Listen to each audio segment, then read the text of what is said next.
ఇక అమ్మాయి dress set చేసుకుంటుంది వస్తా బయటకు అని చెప్పి ఇక పోయి మా కోడలు ఇక వాళ్ళు డైరెక్ట్ ఒకళ్ళు ఇద్దరు ఇక వచ్చిర్రు. నన్ను ఇక్కడ నిలబడితే మా యారాలు నేను నిలబడితే ఇద్దరిని ఇట్లా నూకేసిరు మొత్తం ఇక్కడ అంత తోలంతా లేచిపోయింది. ఇక నూకేసి వచ్చి ఒక ఆయన వచ్చి ఊరికి ఆమెను గుంజుకొచ్చిండు. ఇక మా కోడలు నూకేసిండు మొత్తం ఇట్లా తొడ మీద ఇట్లా నలిసిండు, ఈ కడుపులో గుద్దిండు. ఇక ఆమె అట్లనే పడిపోయింది బెడ్ మీద, ఆమెను గుంజుకొని పోయిండు. ఇప్పటికినా నడవస్తలేదు మా కోడలకు. వాడు చంపాలని వచ్చిండు. ఇక 30 మంది ఏకదమ్ము వచ్చేసిరు నూక్కుంటా. ఎట్లా ఇంత లొల్లి చేసినాక కూడా మేము ఎట్లా వదులుతాం? అమ్మాయి మాకే కావాలి. ఇప్పుడు మేము అసలు వదలము. అప్పుడు ఏం చేసిండు? 3 ఏళ్ల కోళ్ళు ఏం చేసిరు? అదుపులో పెట్టుకొని ఉండి తెలిస్తే చెప్పిర్రు కదా, 2-3 నెలల కోళ్ళు జాగ్రత్త ఉంచుకొని ఉండి ఏటన్నా పెళ్లి చేసి ఇయ్యనుండి. మరి ఇలా నా కొడుకు అమ్మాయి ఇష్టపూర్వంగానే అక్కడికి వెళ్ళి ఇక్కడికి వచ్చింది కదా, మావాడు పోయి లాక్కొచ్చిండా చేసుకుంటందుకు? ఆమె వస్తేనే కదా, ఆమె ఇష్టపూర్వంగా వస్తేనే కదా చేసుకుంది. ఇలా నా కొడుకుని చంపుతాన్ని బెదిరించి పిల్లని తోలుకొని పోయి ఆమెకి ఇప్పుడు 100 పోసినా కానీ ఆమె ఇప్పుడు నా కొడుకు ఏం నమ్మకం ఉంటది? వాళ్ళు ఏమైనా మా ఫ్యామిలీకి ఏమైనా వాళ్ళే బాధ్యతలు, ఖచ్చితంగా వాళ్ళే చర్య తీసుకోవాలి. మీరు ఇవన్నీ నింపుకున్నట్టు కాదు, వాళ్ళ మీద చర్య తీసుకోవాలి. మీరు ఖచ్చితంగా న్యాయం కావాలి మాకు. ఆ పిల్ల కొడుకు మాకే కావాలి. ఇక వదిలేది లేనే లేదు అసలుకి. నా కోడలు ఇప్పుడు తాళి కట్టిండు కాబట్టి నా కోడలే ఆమె. ఖచ్చితంగా రావాలి, మీరు న్యాయం చేయాలి. నా పేరు మేనేజర్ జయరామ్ అండి. మా కొడుకు బత్పూర్ అమ్మాయిని పెళ్లి చేసుకుని వచ్చింది. సలబత్పూర్ అమ్మాయిని పెళ్లి చేసుకుంటూ 2 మేజర్లు అంటే మాకు తెలియదు చేసుకుని పాంపేట పోలీసులకు వచ్చారు. వాళ్ళు వచ్చిన తర్వాత మాకు నేను షాప్లో పని చేస్తే పాంపేట వేసాయి మాకు ఫోన్ చేసి ఇంటిమేషన్ ఇచ్చాడు. వచ్చి మీరు మాట్లాడుకోండి బాబు అని చెప్పిండు. సరే మేము పోయినాము, వాళ్ళు వచ్చారు, అమ్మాయి వాళ్ళు వచ్చారు, మేము కూడా పోయినాము. అక్కడికి పోయిన తర్వాత వాళ్ళ అమ్మాయికి వాళ్ళు కౌన్సిలింగ్ చేసుకోరు. ఎస్ఐ ఛాయిస్ ఇచ్చిన వాళ్ళకి ఒక 4-5 గంటలు ఛాయిస్ మీరు మాట్లాడుకొని కౌన్సిల్ చేసుకోవాలి. మేము ఫస్ట్ నీకు వేస్తే సార్ ఫస్ట్ నీ పోవని చెప్పి సార్ ఎవరికైనా అమ్మాయి, మాకైనా అమ్మాయి వాళ్ళకైనా అమ్మాయి సార్, అమ్మాయి మేము ఖచ్చితంగా కోల్పోతాం అంటే సార్ అమ్మాయి ఫస్ట్ వాళ్ళకి ఛాయిస్ ఇవ్వండి. ఆమె పోతుంటే పంపించండి సార్, నాకు ఇబ్బంది ఏం లేదు. ఆమె బలవంతంగా చేస్తామంటే మీ ముందట మీరు ఓకే అనుకుంటే మేము దొరికిపోతాం సార్ 2 మేజర్ కాబట్టి మేము మాత్రమే బలవంతం తీసుకెళ్ళాం సార్ అని చెప్పింది. ఆ 2 మేజర్ అయినా సరే కానీ నేను తీసుకెళ్ళని చెప్పిన. ఎందుకంటే ఎవరికైనా అమ్మాయి మాకు బిడ్డలే ఉండొచ్చు అని చెప్పిన. నా పేరు మేనేజర్ జయరామ్ అండి. మా కొడుకు బత్పూర్ అమ్మాయిని పెళ్లి చేసుకుని వచ్చింది. రైట్, ఇది ఆ కుటుంబ సభ్యులు చెప్తున్న మాట. ప్రణయ్ తల్లి అని తండ్రి చెప్తున్న మాట. మాకు ఆ అమ్మాయి కావాలిక, ఇది ఆ ప్రణయ్ తల్లి అడుగుతున్న మాట. సో ముందుగా వాళ్ళకి సమాచారం ఇచ్చాము, వాళ్ళని అడిగాము, ఒప్పుకోలేదు. తర్వాత అమ్మాయి ఇష్టపూర్వకంగా వచ్చింది, నా కొడుకు తాళి కట్టిండి, ఇకపై ఆ అమ్మాయి మా అమ్మాయే.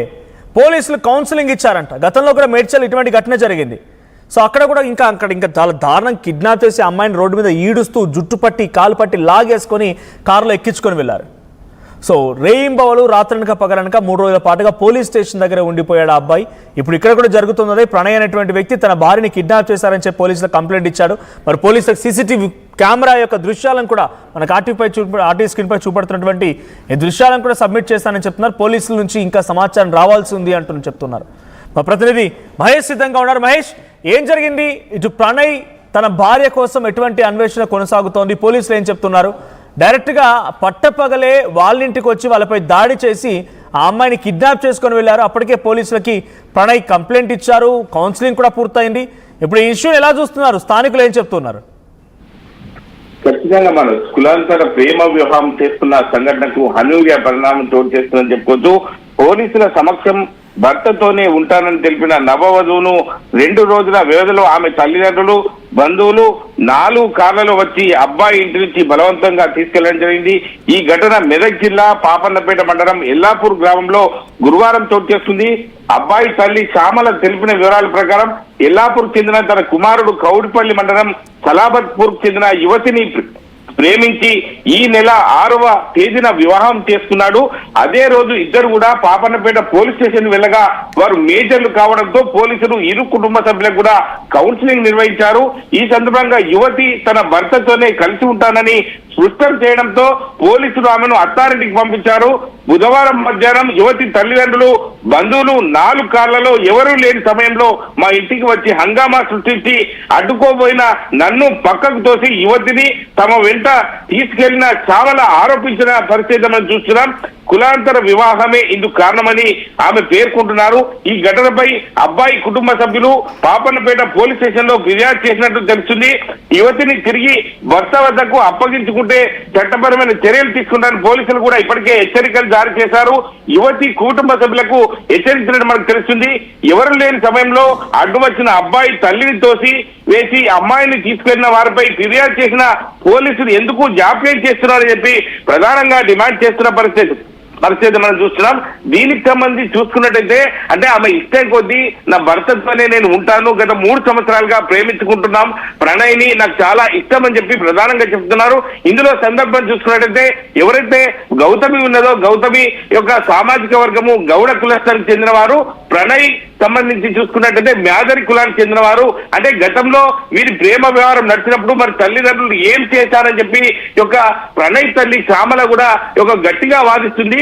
ఎందుకంటే నా కొడుకు తాళి కట్టిన తర్వాత నా కోడలే అవుతుంది, వాళ్ళు ఇంత రాద్ధాంతం చేస్తే ఖచ్చితంగా నా కోడలు నాకు కావాలని చెప్పి ప్రధానంగా శ్యామల చెప్తున్న పరిస్థితి మనం చూస్తున్నాం. దీనికి సంబంధించి మరి పోలీసులు సంబంధించిన ప్రసన్న కుమార్ డిఎస్పీ కావచ్చు, ఆ స్థానిక ఎస్ఐ పాపనపేట శ్రీనివాస్ గౌడ్ కావచ్చు, సంబంధిత ఎటువంటి విషయాలు మాకు బయటకు వస్తాయి ఏంటి అని చెప్పి ప్రధానంగా వేచి చూస్తున్నారు. ఎందుకంటే సీసీ కెమెరాల్లో రికార్డ్ అయిన విజువల్ చూస్తుంటే నివ్వరపోతున్నారు. ఒక గ్రామంలోకి వచ్చి ఇటువంటి సంఘటన చోటు చేసుకోవడం ఏ గ్రామస్తు కూడా కోరుకోడు. కాబట్టి మరి ఎందుకు పోలీసులు చట్టపరంగా మేము పోలీసులు చెప్పిన విధంగానే ముందుకు వెళ్ళడం జరిగింది. ఇటువంటి సంఘటన చూస్తుంటే మేము అవాక్కైనాము. ఎందుకంటే మేము స్వతహాగా ఆమె మేజర్ అయ్యి మా ఇంటికి రావడం జరిగింది తప్ప పోలీసుల సమక్షంలో కౌన్సిలింగ్ ఇచ్చిన తర్వాత మేము తీసుకొచ్చుకున్నాం తప్ప మేమేము వాళ్లకు దౌర్జన్యం చేయాలని చెప్పి ప్రధానంగా ప్రణయ్ తల్లి శ్యామల చెప్తున్న పరిస్థితి చూస్తుంటే అందరినీ కట్టతట్టిపోయింది. ఆమెను గుంజుకపోతున్న విధానం చూస్తుంటే దౌర్జన్యంగా ఆ ఇంటిపై దాడి చేసినట్టు కూడా తెలుస్తుంది. ఈ విషయంపై మరి పాపన్నపేట పోలీసులు సంబంధించి ఎటువంటి చర్యలు తీసుకోబోతున్నారు, ఎందుకు ఈ యొక్క గౌతమ్ని మళ్ళీ ప్రణయ్ చేర్చారు లేదని చెప్పి ప్రధానంగా అందరూ కూడా చూస్తున్న పరిస్థితి మనం చూస్తున్నాం. Manoj, right, thank you Mahesh. So మొత్తంగా మెదక్ ఎల్లాపూర్లో జరిగింది ఈ సంఘటన. మెదక్ ఎల్లాపూర్కి చెందినటువంటి ప్రణయ్ని ఓ అమ్మాయి ప్రేమ వివాహం చేసుకుని 3 సంవత్సరాలు ప్రేమించుకున్నారు.